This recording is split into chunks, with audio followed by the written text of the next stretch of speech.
Everyone, this is Yamini Seni, and today we are doing class 9 subject science. Chapter number 2 is matter around us pure. So we had done with a mixture, type of mixture, what is solution. We had explored the concentration of a solution as well. We have done with the colloidal and suspension solution, and we have talked about the properties of colloid, and this table also we had discussed in this particular page. We have talked about the dispersed phase and the dispersed medium also. dispersed phase basically हमने बात करी थी कि जो particles होते हैं जिनको भी हम डिसॉल्व कर रहे हैं वो होंगे, और डिस्पर्स्ड मीडियम जिसके अंदर हम डिसॉल्व कर रहे हैं, बिल्कुल वैसे ही जैसे सॉल्यूट और सॉल्वेंट है. डिस्पर्स्ड फेज़ का मतलब हुआ आपका सॉल्यूट, और डिस्पर्स्ड मीडियम का आपका मतलब हुआ आपका सॉल्वेंट. ठीक है, तो ये वाला आपका सॉल्वेंट है और ये आपका सॉल्यूट है. आप इस तरीके से समझ सकते हैं. So now let us talk about our new topic, that is separating the components of a mixture. कि किस तरह से जो मिक्सचर के कंपोनेंट्स हैं वो हम सेपरेट कर सकते हैं, जिसके बारे में हमने ऊपर भी बात करी थी एक जगह, द सेंट्रीफ्यूगेशन, उसके बारे में भी जानेंगे. So we have learn that the most of the natural substances are not chemically pure. Different method of separation are used to get individual component from a mixture. तो अलग अलग तरीके से ये निकाले जाते हैं. Separation make it possible to study and use the individual component of a mixture. Heterogeneous mixture can be separated into their respective hand picking, sieving, filtration that we use in our day-to-day life. Sometimes special techniques have to be used for the separation of the component of a mixture. तो देखो basically जो heterogeneous mixture होते हैं उसको हम आराम से, जैसे हैंड पिकिंग है यानी कि उठा उठा के निकालना, या सीविंग है जैसे कि छानना, या फिल्ट्रेशन है यानी कि उस चीज़ को फिल्टर करना. ठीक है, तो ये जो चीज़ें हैं उसके थ्रू हम निकाल सकते हैं. बट कुछ ऐसे स्पेशल टेक्निक्स की हमें ज़रूरत पड़ती है सो दैट हम कंपोनेंट जो है वो निकाल सकें मिक्सचर में से. देखो ये जो एग्जांपल्स हैं वो, ये जो एक्सपेरिमेंट है वो बहुत ही ज़्यादा इंपॉर्टेंट है for the exam purpose also. So please do pay attention to it. How can we obtain coloured component, that is dye, from blue black ink. देखो दो इंक हैं, उनको हमें अलग करना है. एक डाई है और एक ब्लू या ब्लैक कलर की इंक है. ठीक है, सबसे पहले क्या किया, एक हमने बीकर लिया, हाफ उसे फिल किया पानी से. फिर एक वॉच ग्लास लिया. वॉच ग्लास देखो इस तरह से दिखता है, एक कटोरी सी होती है कांच की बनी हुई, पर ज़्यादा उसके अंदर गहराई नहीं होती है, ऐसी होती है हल्की सी. ठीक है, so put few drops of ink on the watch glass. कुछ इंक डाली हमने उसकी, कुछ ड्रॉप्स उसकी. Now start heating the beaker. उसे हीट करना हमने शुरू कर दिया वॉच ग्लास के ऊपर रख के, और नीचे से वो हीट हो रहा है. So we do not want to heat the ink directly. हम उसे डायरेक्टली हीट नहीं करना चाह रहे हैं, बट हम क्या करना चाह रहे हैं, हम उसका इवेपोरेशन का प्रोसेस देखेंगे कि किस तरह से वॉच ग्लास में से इवेपोरेट हो रहा है. ठीक है, तो इसीलिए हम इस तरह से करना चाह रहे हैं. So continue heating as the evaporation goes on and stop heating when you do not see any further change on the watch glass. तो जैसे ही आप इसमें वेपर्स देखेंगे तो आप देख सकते हैं कि किस तरह से जो आपके मिक्सचर ऑफ डाई है इन वाटर वो अलग होता जा रहा है. ठीक है, वो निकलता जा रहा है, और जैसे ही आप देखेंगे कि ये ख़त्म हो गया वेपर्स तो आप उसे बंद कर सकते हैं. अब आपने क्या ऑब्जर्व किया इसके अंदर. सो what do you think that has got evaporated from the watch glass. क्या आपको लगता है कि डाई जो है वो इवेपोरेट हुई होगी, या फिर जो ब्लू इंक है वो इवेपोरेट हुई होगी. क्या कुछ वॉच ग्लास के अंदर रेजिड्यू बचा, यानी कि कुछ जो राख है या कुछ इस तरह की चीज़ बची उसके अंदर. What is your interpretation? Is ink a single substance pure, or is it a mixture? तो जो ink है वो single यानी कि pure substance था या फिर वो mixture था. So we find that ink is a mixture of a dye in water. तो जो ink है वो mixture थी dye और water की. ठीक है, तो इंक की बात कर रहे हैं. इंक जो है वो मिक्सचर है किस किस की, डाई और वाटर की. Thus we can separate the volatile component, that is solvent. यानी कि जो volatile component है, volatile मतलब जो कि वेपोरेट हो सकता है, जो कि क्या था हमारे पास, वाटर, तो वो उड़ गया. वाटर जो है वो इवापोरेट हो गया, पर जो नॉन वोलेटाइल सब्सटेंस था हमारे पास वो यानी कि solute by the method of evaporation, उसमें से जो हमारा सॉल्वेंट था वो उड़ गया. ठीक है, तो ये हमने देखा इसमें कि कौन सी चीज़ उड़ी इसमें, जो इंक में हमारे पास वाटर था वो उड़ गया, जो कि सॉल्वेंट था, जो कि वॉलेटाइल था, वो इवापोरेट हो गया, उड़ गया मतलब इवापोरेट हो गया। Now let us come to activity 2.3.2। So how can we separate cream from milk. Milk में से क्रीम कैसे निकालेंगे। देखो आजकल हम क्या देखते हैं कि जो full cream tone, double toned, अलग अलग वेराइटी के जो मिल्क है वो पॉलीपैक्स में या टेट्रा पैक्स में आते हैं मार्केट में। तो ये जो वेराइटीज़ ऑफ मिल्क है वो क्या different amount of fat consume करते हैं, उसके अंदर अलग अलग अमाउंट ऑफ फैट होता है। तो अब इस एक्टिविटी में हम क्या करेंगे, take a some full cream milk in a test tube. Full cream milk लेंगे, centrifugate by using a centrifuging machine. एक सेंट्रीफ्यूगिंग मशीन होती है, उससे सेंट्रीफ्यूगेट करेंगे 2 मिनट के लिए। In a centrifuging machine is not available in the school. अगर available नहीं है तो you can do this activity at home by using the milk churner, जिससे घी बनाते हैं ना दूध से, जो मक्खन बनाते हैं, उसकी मदद भी ले सकते हो आप। So if you have a milk dairy near by, visit it and ask how they separate cream from milk. तो ये एक फील्ड वर्क भी आपका हो सकता है, ठीक है। How they make a cheese paneer from milk, कि किस तरह से बनाते हैं। आप अपने घर में भी देख सकते हो कि किस तरह से आपके घर में बनाते हैं। So what do you observe on churning the milk, explain how the separation of cream from milk takes place. तो देखो क्या होता है, कभी कभी जो सॉलिड पार्टिकल्स हैं in a liquid are very small and pass through the filter paper, और वो फिल्टर पेपर से भी पास कर जाते हैं, इतने ज़्यादा छोटे होते हैं। तो कुछ पार्टिकल्स जो है जो फिल्ट्रेशन टेक्निक है that can not be use for separation, वो सेपरेशन के लिए यूज़ नहीं की जाती है। तो such mixtures are separated by centrification. तो इस तरह के जो मिक्सचर है वो सेंट्रीफिकेशन से निकाले जाते हैं, यानी कि सेपरेट किए जाते हैं। तो जो प्रिंसिपल है that is the denser particles are force to bottom and the lighter particles stay at the top when spun rapidly.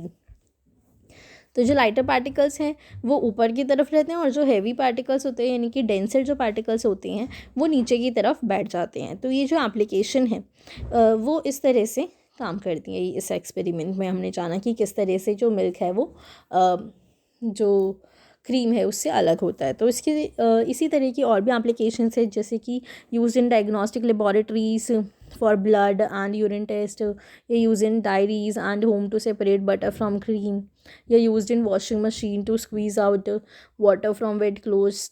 तो ये सारी जो चीज़ें वो इसी तरीके से होती हैं, ठीक है। ओके सो इसमें बेसिकली हमने यही देखा कि जब हम उसे चर्न करते हैं उससे चर्निंग मशीन के थ्रू, तो जो डेंसर पार्टिकल है वो नीचे बैठ जाता है और जो लाइटर पार्टिकल है वो ऊपर की तरफ आ जाता है, ठीक है।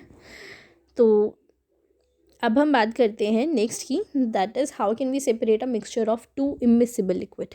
जो लिक्विड जो है एक दूसरे में मिक्स नहीं होते हैं उनको कैसे अलग करेंगे। Let us try to separate kerosene oil from water using a separating funnel. Separating funnel इस तरह से दिखती है, उसका हम इस्तेमाल करेंगे इसको सेपरेट करने में। तो हम क्या करेंगे, सबसे पहले pour the mixture of kerosene oil and water in a separating funnel. हम मिक्सचर को डालेंगे इस फनल के अंदर। Let it stand undisturbed for some time. थोड़ी देर में हम देखेंगे अगर हम उसे अनडिस्टर्ब छोड़ेंगे तो उसकी लेयर बन गई है ऑयल की अलग और वाटर की अलग, जैसे कि आप इमेज में भी देख सकते हो। फिर हम क्या करेंगे, open the stopcock of the separating funnel and pour the lower layer of water carefully. हम क्या करेंगे, ऊपर से ये जो इसका स्टॉप कॉक है यहाँ पर, इसको हम थोड़ा सा खोलेंगे और जो वाटर है उसको बाहर निकाल देंगे, ठीक है। तो close the stopcock of the separating funnel as the oil reaches to the stopcock. जैसे ही ऑयल यहाँ तक पहुँचता है आपको उसे बंद कर देना है फिर। तो इस तरह से हम जो है अलग अलग करके, यानी जो है अपना जो इमिसिबल लिक्विड है उसे अलग कर सकते हैं। ये जो प्रिंसिपल है इमिसिबल लिक्विड का सेपरेट करने का, उसे लेयर में लेकर आके, ये डिपेंड किस पे करता है, ये डेंसिटी पे डिपेंड करता है। देखो डेंसिटी क्या होती है हमारी, density is equal to mass upon में वॉल्यूम, यानी कि कितना किसका मास है कितनी किसकी वॉल्यूम है इस पे डिपेंड करता है। जो वाटर है उसकी डेंसिटी ज़्यादा थी तो वो नीचे आके बैठ गया, पर जो ऑयल है उसकी डेंसिटी कम थी तो वो ऊपर ही जमा रह गया, ठीक है। या हम कह सकते हैं कि ऊपर की लेयर में उसने अपनी फॉर्म कर ली। इसी तरह की और भी एप्लीकेशंस हैं, जैसे कि to separate mixture of oil water उसके लिए भी ये प्रोसेस यूज़ किया जाता है। या in the extraction of iron from its iron ore भी इसी प्रोसेस से निकाले जाते हैं। या by this the lighter slag is removed from the top by this method to leave the molten iron at the bottom in the furnace। तो देखो जो molten iron है वो नीचे की तरफ फर्नांस में जो फर्नांस होता है उसके अंदर बैठ जाती है, और जो लाइटर स्लैग होता है जो कि अनवांटेड होता है या उसे कम चीज़ों में यूज़ किया जाता है अलग तरीके की, वो ऊपर की तरफ रह जाता है। तो इस तरह से आयरन जो है वो सेपरेट किया जाता है या एक्सट्रैक्ट किया जाता है। नाउ आप देखेंगे how can we separate a mixture of salt and ammonium chloride. इन दोनों को किस तरह से हम कर सकते हैं। तो देखो we have learned in chapter 1 that ammonium chloride changes directly from solid to the gaseous state, है ना, ये हम सभी को पता है, जिसको हम सब्लिमेशन कहते हैं। तो अब इसको सेपरेट करने का क्या तरीका है कि sublimable volatile component from a non sublimable impurity, जैसे कि सॉल्ट है इस केस में। तो सब्लिमेशन की प्रोसेस के थ्रू हम क्या करेंगे, जो भी एग्जांपल हमारे पास होंगे सॉलिड के, जैसे कि अमोनियम क्लोराइड है, कैम्फर है, नेपथलीन है या एंथ्रासीन है, इसको हम इस तरह से जो है वो हीट करेंगे। Separation of ammonium chloride and salt, ये अमोनियम क्लोराइड हमने मिक्सचर यहाँ पर रखा इन दोनों का, और हमने क्या देखा कि जो और नीचे से बर्नर जो है वो ऑन कर दिया। बर्नर ऑन कर दिया, यहाँ पे चाइना डिश थी, ये फनल थी हमारी इन्वर्टेड इसको उल्टा करके रखा हुआ इस फनल को, और हमने और ऊपर से कॉटन प्लग लगा दिया। तो हम देखेंगे कि ये जो साइड है, कॉर्नर जो है, यहाँ पे वेपर जमा हो गए हैं किसके, अमोनियम क्लोराइड के। ठीक है, अमोनियम क्लोराइड जो है वो सॉलिडिफाई हो गया है। तो इस प्रोसेस के थ्रू जो है आप अमोनियम क्लोराइड और सॉल्ट को सेपरेट कर सकते हैं। नाउ आप बात करेंगे तो इसमें कौन सा प्रोसेस था, ये सब्लिमेशन के थ्रू करा है हमने। ठीक है, कि कौन सा सब्लाइम इम्प्योरिटी है, कौन सा नॉन सब्लाइम इम्प्योरिटी और कौन सा सब्लाइम वॉलेटाइल है। Okay, so now let us come to the next experiment, जो कि है is the dye in black ink a single colour. जो ब्लैक इंक है उसके अंदर सिंगल कलर होता है या फिर नहीं। देखो ये बहुत ही इंटरेस्टिंग एक्सपेरिमेंट है। इसके अंदर अगर हम बात करें तो क्या करना होता है, एक thin strip of filter paper लेंगे और एक लाइन ड्रॉ कर लेंगे उसमें पेंसिल से, लाइक 3 सेंटीमीटर अबव हम जो लोअर एज है उससे इस तरह से करेंगे। तो पुट करेंगे एक ड्रॉप ऑफ इंक उसके ऊपर, उस लाइन के ऊपर जो हमने अभी डाली है, और उसे सूखने देंगे। फिर देखेंगे कि lower the filter paper into the jar, glass, test tube, container, आप जो भी चीज़ अवेलेबल है उसके अंदर आप डालेंगे, और इस तरह से डालेंगे that the drop of ink on the paper is just above the water level, कि जो ड्रॉप है वो थोड़ा सा ही ऊपर रहे। ठीक है, स्पॉट ऑफ इंक जो है उस पानी से, जो जिस बीकर में या जिस कंटेनर में आप डाल रहे हैं अपनी स्ट्रिप को।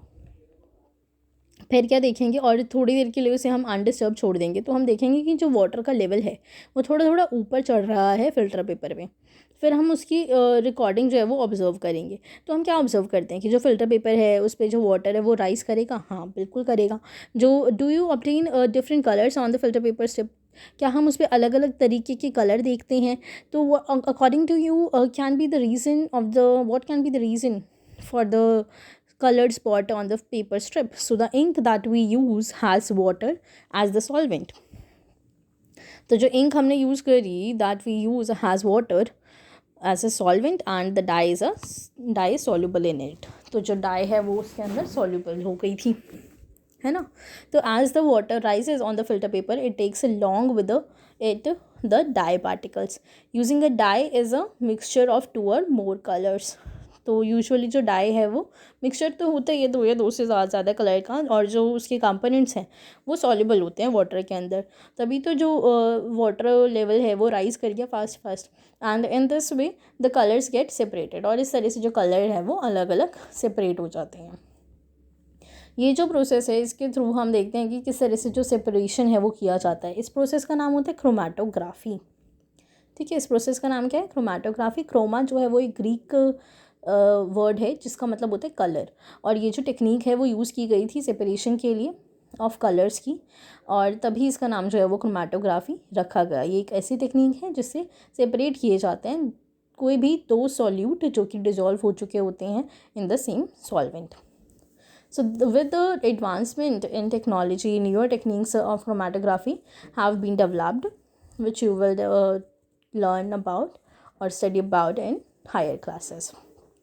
ओके तो इसकी और एप्लीकेशन क्या हो सकती है कि to separate colours in a dye में अगर कलर सेपरेट करने हैं, या पिगमेंट फ्रॉम नेचुरल कलर अगर हमें करना है, ये ड्रग्स फ्रॉम ब्लड अगर हमें करना है, तो हम क्रोमेटोग्राफी का इस्तेमाल करते हैं. Now let us come to the next experiment. How can we separate a mixture of two immiscible liquid. Immiscible liquid जो है उनको किस तरह से हम सेपरेट कर सकते हैं. ठीक है. So let us try to separate acetone and water from their mixture. Acetone और वाटर को हम अलग अलग कर रहे हैं. तो हमने क्या किया कि एक डिस्टिलेशन फ्लास्क लिया. अब जैसे कि इसका नाम से आपको पता चल गया, इसका नाम क्या होगा, इसका नाम है डिस्टिलेशन मेथड. तो इस फ्लास्क का हम इस्तेमाल कर रहे हैं इसमें, जिसको हम डिस्टिलेशन फ्लास्क कहते हैं.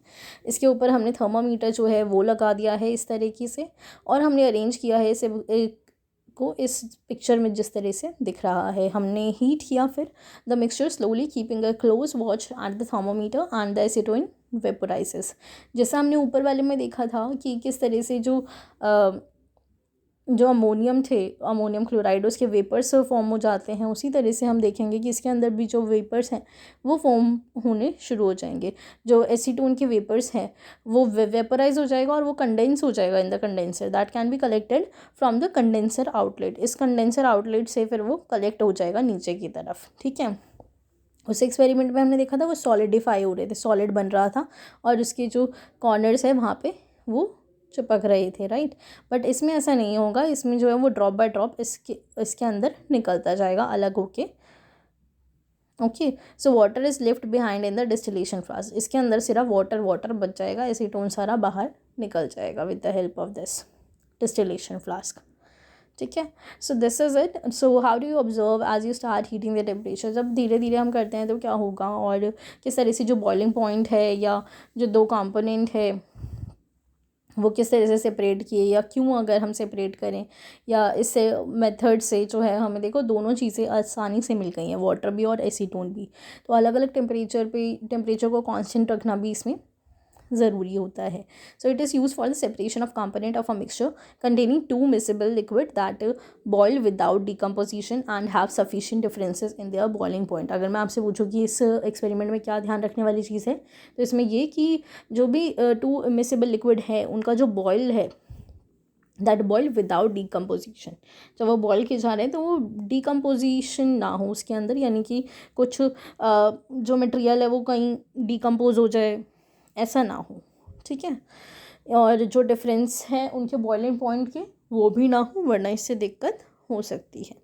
तो जो to separate a mixture of two or more immiscible liquid for which difference the in boiling point is less than 25 K. तो कितना डिफरेंस जो है वो लेस होना चाहिए, that is 25 K. Fractional distillation process is used for example for the separation of the different gases from air. Fractional distillation जो है वो एयर की सेपरेशन के लिए यूज़ किया जाता है. ठीक है. So the apparatus is similar to that of that for simple distillation, except that the fractionating column is fitted in between the distillation flask and the condenser. तो जो apparatus है वो सेम ही होगा, बस जो फ्रैक्शनेटिंग कॉलम है वो fit किया जाएगा इन दोनों के बीच में. ओके. जैसे कि आप यहाँ पे देख सकते हो ये वाला. Okay, so a simple fractionating column is a tube packed with a glass. beads होते हैं इसके अंदर. ये जो beads हैं वो provide करते हैं कि जो surface for the vapors जो है to cool down condense repeatedly, bar bar condense हो सकें वो. ठीक है. So this is it. In the next class we will start with how can we obtain different gases from air. So till then what you have to do, you just go through all these activities, just make sure that you have understood it well. If you have any query, just write it down in the comment box.